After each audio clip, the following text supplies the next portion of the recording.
How to boost a Facebook post. Hi everyone, welcome to the channel.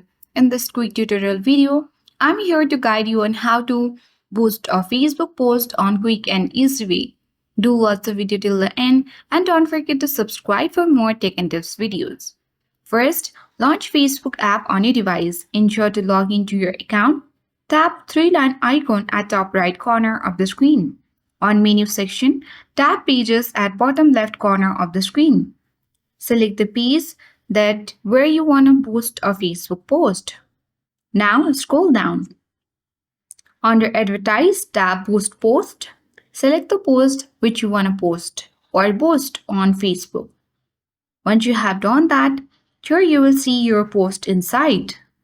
Now you have to select the goal. As this is a Facebook video or reel, so I'll set a goal to get more video views.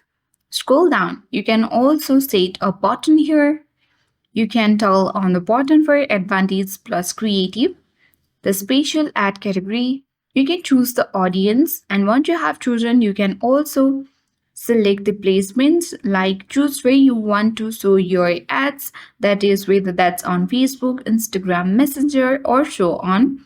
That will help you to reach your target audience. Once done, you have to set the budget and duration according to your need. And once you have done that, you can also add the payment details, that is your payment methods and payment summary. Once you are done with customizes all the options here to boost a post, tap Boost Post Now button and your Facebook post will be boosted automatically. So that is it. I hope this video was helpful. If it was, then to like, share, comment and subscribe for more tech and tips videos.